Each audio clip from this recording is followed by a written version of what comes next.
Welcome to episode 46 of Rebirth Revolution. My name is Melissa Olson. There's a lot of talk these days about cancel culture. Cancel culture is when a person is shunned, rejected, and no longer supported when they have done or said something that is not in sync with the standards that are set by the collective culture. The person has their power and or public platform taken away.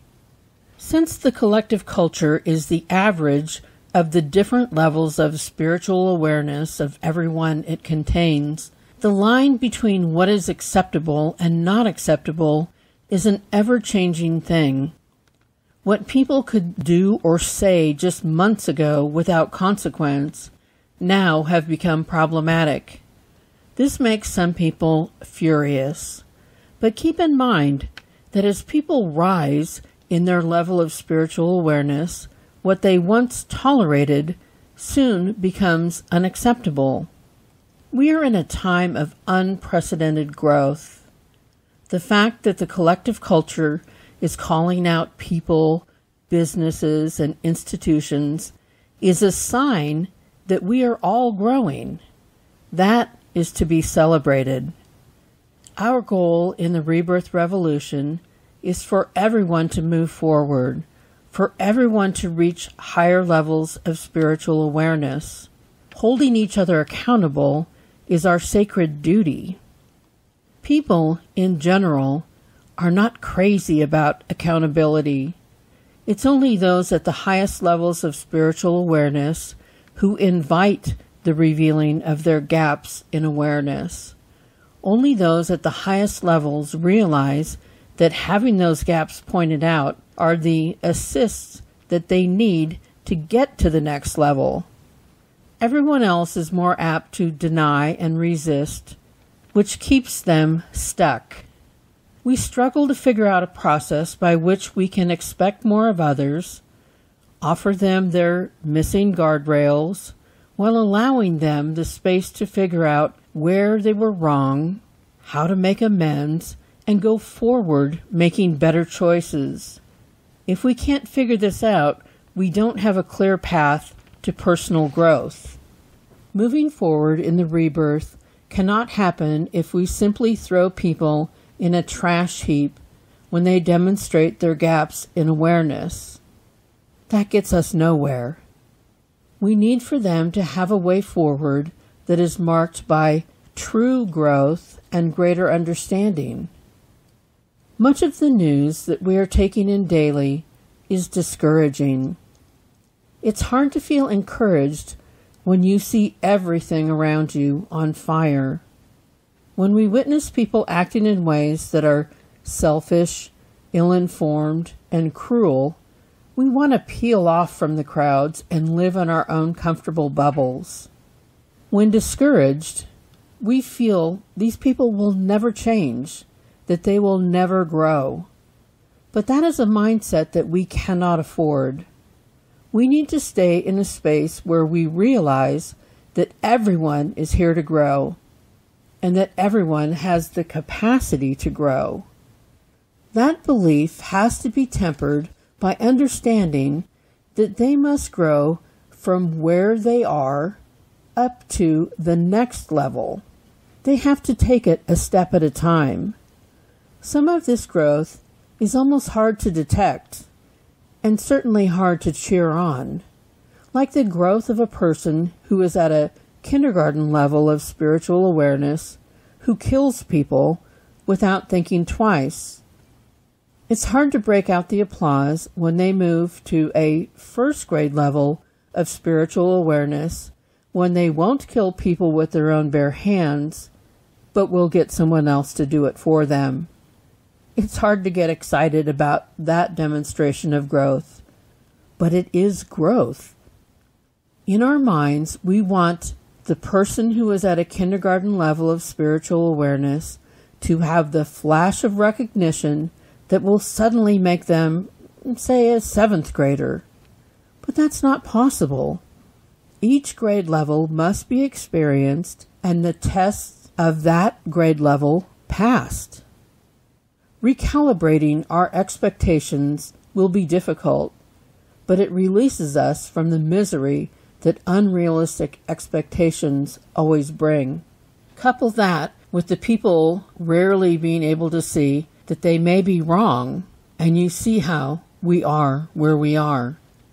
The people who still think that the current president is wonderful and deserving of a second term in office are not going to wake up one morning and have the realization that we are all living out the karmic debt of someone at the lowest levels of spiritual awareness, and that we need to get someone who is at a higher level in office. They are not going to suddenly stop supporting him because their current level of understanding and their own moral compasses align with his. They don't think he is wrong because they don't think that they are wrong. They are looking at this through a tiny pinhole, thinking that they are seeing the whole picture, while those at the higher levels of spiritual awareness have earned a clearer and more expansive view. You will only be allowed to see what you are prepared to process. You can think of it like using a camera lens. You go from having a view where only the thing in the very center is in focus, while everything else is fuzzy. You go from there to a panoramic vision where everything is vibrant and clear as you reach the highest levels. You are only allowed to see what you can understand. The rest is a blur. You don't know what you don't know. So many of the choices people make are in alignment with their current capacity for empathy.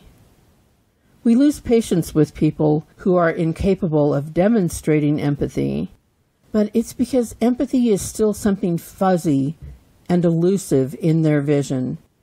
It's not that they have the capacity for empathy and choose not to use it. They do not have the capacity, at least not yet.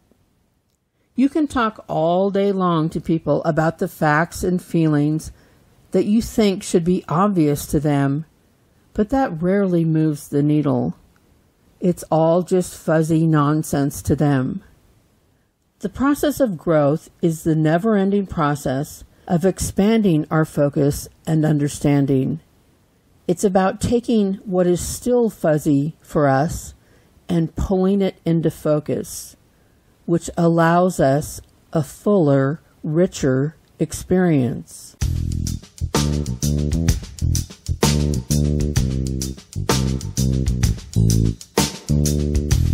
Empathy is a great measuring stick of where a person is in their climb through the levels of spiritual awareness. You can think of empathy charted out on a continuum as a spectrum, having none being on one end and feeling nothing but love and compassion for yourself and others as the opposite end. Empathy is defined as the action of understanding, being aware of, being sensitive to, and vicariously experience the feelings, thoughts, and experiences of another, of either the past or present, without having the feelings, thoughts, and experience fully communicated in an objectively explicit manner. On its simplest level, it's about being able to feel you are in someone else's shoes. I heard a story that was told to me that has stuck in my craw, as stories that are about something bigger so often do. The story was about accessibility, assuring equal access to spaces that include people of all differing physical abilities. There was a store owner who told an architect that she used to like to move things around to accommodate people in wheelchairs, as her store did not have aisles that were wide enough to let them in. She said she used to be happy to move things to temporarily accommodate customers, but once she was told she must, by law, make her store accessible, she no longer felt good about it. She basically said that she now, with feelings of silent rage, lets them fend for themselves. She would no longer help anyone who needed help. Here's what gets me about this story. She could only do the right thing if it resulted in her feeling momentarily heroic. She actually didn't care enough about others to make her store accessible, but she would have that moment when she held things back so someone could get through, when that resulted in them having to ask her and thank her. Not only did she have no interest in doing the right thing all the time so people in wheelchairs would not be left outside on the sidewalk, but she actually felt justified in punishing them because the law now said that she needed to make her shop accessible. There is wanting to do what's right, and then there is wanting to do what aggrandizes you. There is doing something that considers someone else's rights to be treated humanely, and then there is doing only what makes you feel like a good person. Intent behind the deed is everything. Some may think this is just an oppositional personality type, but it's actually someone who is working at the lower spiritual levels of awareness. She is all about what's in it for her. She has no empathy. She cannot even begin to imagine what it would be like to have the physical world off limits to you based on any sort of disability. If someone needs to be patted on the back for basic humanity, you may want to steer clear of that person. The accommodations she was willing to make were done in the spirit of her being the bigger person. Once the law said that she must maintain an environment that is based on the premise that the person in the wheelchair is her equal, she was out. She needed to be in the superior position. People in wheelchairs deciding that they should have equal accommodations was just not something she was willing to work with. Those at the lowest levels are not currently capable of imagining an experience other than their own, which is the greatest disability of all. The growth on the spectrum of empathy leads one to being able to imagine another person's life better and making the leap to imagining what it would feel like if you were in the same situation. This is a vital process because it is one that allows you to process scenarios without having to live them out yourself. It's like watching any form of entertainment where you watch the protagonist go through all sorts of challenges while you sit on your couch taking in all the causes and effects without having to live with the consequences of their choices. Entertainment is not a simple indulgence. Entertainment allows you to actively work on your levels of empathy.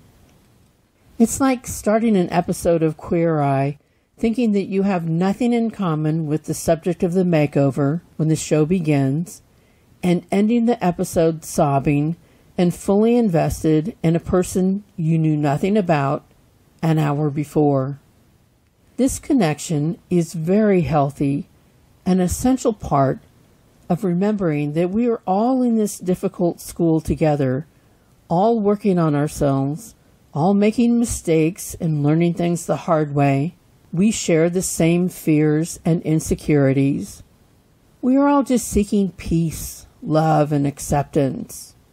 In the beginning stages of developing empathy, you are capable of seeing someone who you identify with as being similar to you do something, like say, stick their hand in a fire, and you will have the reaction that you, yourself, would not like to have the feeling of being burnt. All of your reactions have to do with you and your feelings. Even the golden rule is set up that way. Do unto others as you would have them do unto you. You are the center point, the reference for it all. You decide if something is acceptable in your life, and then use that as a gauge of whether it is acceptable in someone else's life. You need to do the leap from what is done to another over to what if it happened to you, and then back to the other person. At the opposite end of the empathy spectrum, the place where we feel nothing but love and compassion for ourselves and others, we can make that leap without having to involve ourselves. We want what's best for everyone and feel for them that they must struggle so hard to find their own peace, love, and acceptance. We are no longer attached to whether or not they are just like us or have experienced the exact same things. We just want their journey through all the stages of learning to get them to where they are at peace. We no longer have to imagine what burning flesh would feel like for us. We just wish with all our heart that they no longer felt they needed to set themselves on fire.